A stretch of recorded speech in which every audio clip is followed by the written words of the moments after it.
Hello and welcome to another Out of Spec Reviews video. You join me at the Quail at Pebble Beach. We're here celebrating Car Week, and Acura is here celebrating the new ZDX. This is a fully electric crossover from Acura, of course, with a lot of GM shared tech. So what we're going to do in this video is take you on a full tour and everything we know of the ZDX, in this case, the Type S. I'll walk you through the trim levels from front to back. This is still a prototype vehicle, but it is coming to market very soon. Reservations are opening up by the end of the year. So let's get into everything you need to know about the Acura ZDX, and in this case, the Type S.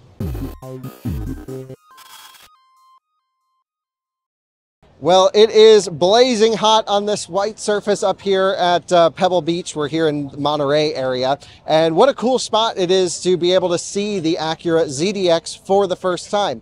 We were actually lucky enough to last night attend the unveiling of this car when they pulled the curtain back, and I was very pleasantly surprised. It was a car that about a year ago they showed the design concept for, and now, of course, we have the series production intent model. There's a lot going on here that I want you to be aware of right up front, though. And the first thing is, this is built on a GM Ultium platform. Essentially, this car and the Cadillac Lyriq and the Blazer EV are sister cars. Underneath, they share the same wheelbase, same battery pack, same motors. So there's a lot of technical, sharing between here. So is it just badge engineering, or are there actual differences that Acura was able to engineer into this car? And I think they've done enough here where right off the bat, if you don't want to watch this whole video, I think this might be the one to go for. Who would have thought Acura, which hasn't talked about anything really plug-in electric at all, even their NSX is just a regular hybrid, which is a really cool car. But we didn't expect them to come out with such a hot and great electric vehicle from the start. But there's a lot of concerns. So let me take you on a tour, and then I'll walk you through some of my thought process from the outside. What Acura was able to do, of course, is to really control the design experience. So they engineered the look of the interior and exterior using the GM Ultium platform. And I think they did a great job. Truly, I think this might be the best looking electric SUV to launch recently. Smokes Lyriq, smokes Blazer, just doesn't look weird or odd. It looks kind of cool. And there's some really nice enhancements over those vehicles as well. So design-wise, awesome. No stupid charge port right off the bat from the Lyriq. If you guys remember our review, I just made a video. It like pops out and wiggles all over the place. I was like, what is going on here? It's wild. I've already opened up this port, but I just want to say this might be the worst charge port door I've ever experienced. Take a look. It just comes out and boom, boom, boom. And we thought, I had seen that at Amelia Island. I'm like, oh, prototype things. I cannot believe this charge port door, this terrible, made it to production. It's so flimsy, so wobbly, does not give me any confidence that this thing is going to last. Let's just watch this again. And so here, I'll hit you with the numbers right off the bat. $60,000 rough starting price. That's going to be for the A spec, sort of the base model. Won't have all these painted black arches. A lot of it's grained plastic on the outside, lesser wheels, things like that. This is called the Type S. It's the spicy 500 horsepower one that's going to give you everything. And there's just some incredible cars in the background. What a cool place to be able to bring this car to you. So 60 grand, 340 horsepower rear wheel drive. I believe you can get a lower spec all-wheel drive that's roughly 340 horsepower dual motor, and then the Type S turns that up to 500 horsepower all-wheel drive. That seems pretty reasonable because I drove the Lyriq rear-wheel drive, the 450e, which again is this car's sister car rear-wheel drive, and that had a really unique ability to make 340 horsepower feel like 240 horsepower. I don't know what it was about that vehicle. It just had no pep and no go, and I was just like, wow, from a performance standpoint, it didn't really work. And that's why I was a little bit nervous about Acura using this platform, because Acura is a performance brand after all. It needs to have some performance cred. And so there's some big changes right off the bat from the Cadillac stuff. Adaptive damper, hugely needed on the GM stuff that I did not experience in Lyriq. This has it. Also, full air suspension. So instantly we can see Acura going from a suspension and chassis standpoint so far ahead of its sister car. Now, this Type S is probably going to be in that $70,000, $75,000 range. We can guess. We don't know the pricing for it. But what we can say is it will be built in GM's plant. It will qualify for the tax credit. So that's going to be a huge hit. I really think The biggest problem with this car is going to be the supply. Can they build enough of them? It's been an issue for Acura in the past. It's been an issue for GM Ultium system. We're not sure how that's going to play out, but I will say reservations will open soon, and you'll be working with an Acura dealer partner who Acura claims is ready for the electric revolution. So I hope so, although we've seen in the past some very poor, spotty dealer performance from across all of the brands. I know I'm jumping around a little bit, but come on up here. Let me show you inside so you can at least see what it looks like on the inside of the Acura ZDX. Very, very cool interior here. Now, again, we're looking at a pretty top trim model, and I'm just going to pop over to the other side. You guys stay there. And what you're looking at here is fairly similar to the layout we've seen in the Lyriq as an example. So you have a main instrument cluster right here with a huge bezel, Acura gauges that are not similar to GM, so very different style here, a different skin, but obviously this is GM switchgear, GM buttons with an Acura badge in the middle, Super Cruise bar. It literally has Super Cruise. They call it Acura Watch 360 Plus. Everything we're looking at here comes straight from GM. The seats, the interior materials, the interior layout, all Acura. And that's better than the Lyriq. I really had a lot of problems with the Lyriq cup holders and the ergonomics, and these seats rock, by the way. Awesome seats. They claim real leather. I'm not sure if that's going to turn out to be true, but it feels like a nice perforated material. All is pretty good here. So initial glance on interior, good. Let's walk through some more specs, and then I'll, of course, give you a full tour. So come join me up over here. I just want to talk about a little bit of charging performance specs, the nerd stuff that you guys are going to be interested in. So the vehicle will ship with a CCS connection. There's been no announcement from Acura to switch to North American charging standard as of yet. I really hope they do, and I would encourage them to do so, because access to the supercharger network for this vehicle will really make it, have a much better charging experience. Acura and Honda and other automakers are, of course, involved with this new consortium to build out a network of chargers, but there's been no real hard data on that. They don't even have a name, and of course, they're going to be building out NACS and CCS stations. So just throw a North American charging standard plug on there, get access to the supercharger network, and give your owners a better customer experience while charging. That's my recommendation to the engineers and to the Acura team. From a charging performance standpoint, you have 102 kilowatt hour, roughly usable battery pack in between this fairly long wheelbase.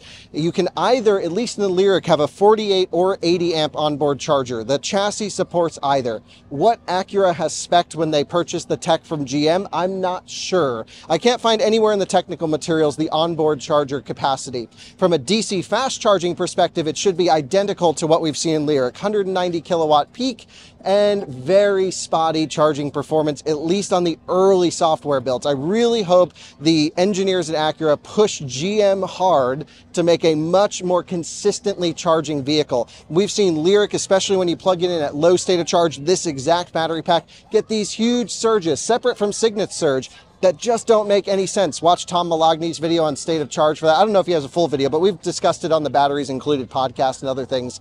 But if you plug in, like I did when I had the Lyriq, at 30, 35%, it was a very consistent charging experience. So let's just hope the Acura reliability guys, the Acura, technical engineers, push GM and say, hey, in order for us to really sell this car, you need to work out all of your charging bugs so our customers have a consistent charging experience. Thankfully, it does have on-route battery preconditioning with a route planner. I imagine very similar tech to what the GM stuff uses. Again, I'm not sure how much of the software is Acura versus GM here.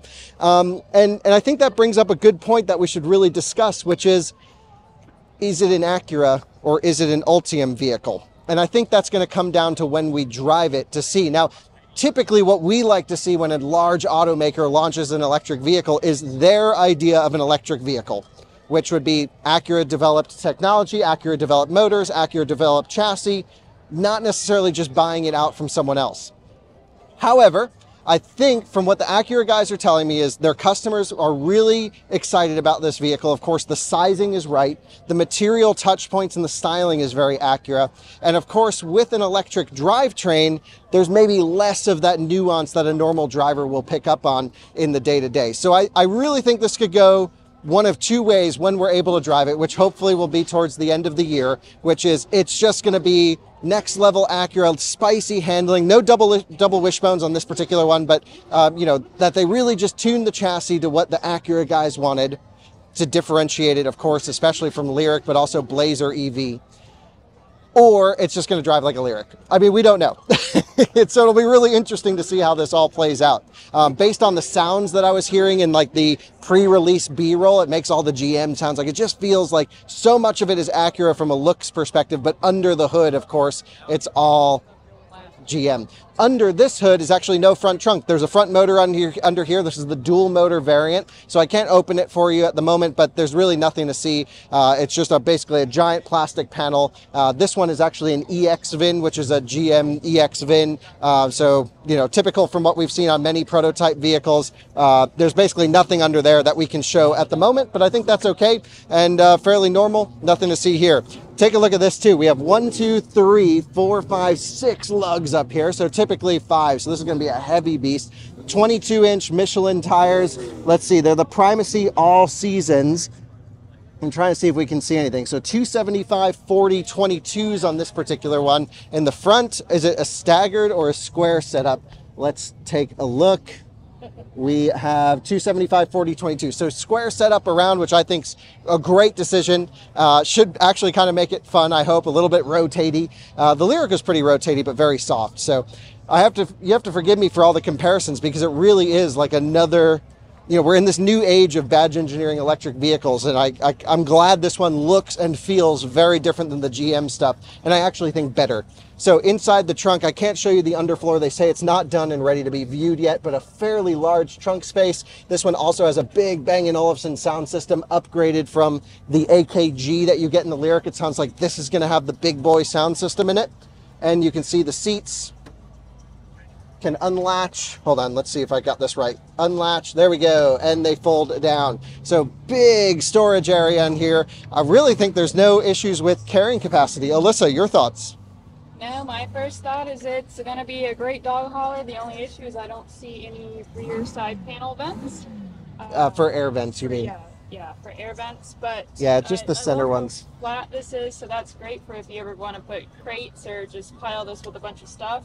Yeah, the cargo capacity seems great. Yeah, initial impression is it's, you know, it's a little bit smaller than MDX. It's a little bit bigger than RDX if you're thinking in the Acura lineup, but the interior space seems fairly large as well. I just want to do a quick backseat review for you. So let me hop in here and try this out. So sitting in the back seat, just the same as Lyriq. Tons of legroom, tons of headroom. It's really no issue. If I put my head back, interestingly, I'm not hitting my head, which I believe I was in the Lyriq. So I actually think maybe even more headroom than Lyriq. I can see, if you look in here, Alyssa, pop on up, just let me show you guys this. You can see the Bang & Olufsen sound system, speakers right in here. You have a little cargo thing, and then you get the GM switchgear right here. This is straight stuff right there. So very interesting to see the switchgear. Heated seats here. Let's just take a look in the back. We're going to get as much info for you guys as possible. Center cup holders. Very neat. And we have some folks coming to check out the car as well. So let's continue around. Nice rear shades back here as well. That's always a neat touch. We're not sure if it has soft closed doors or not. At least this one, let's see, does not. But we're not sure. It's still in, you know, a prototype vehicle, so it might come.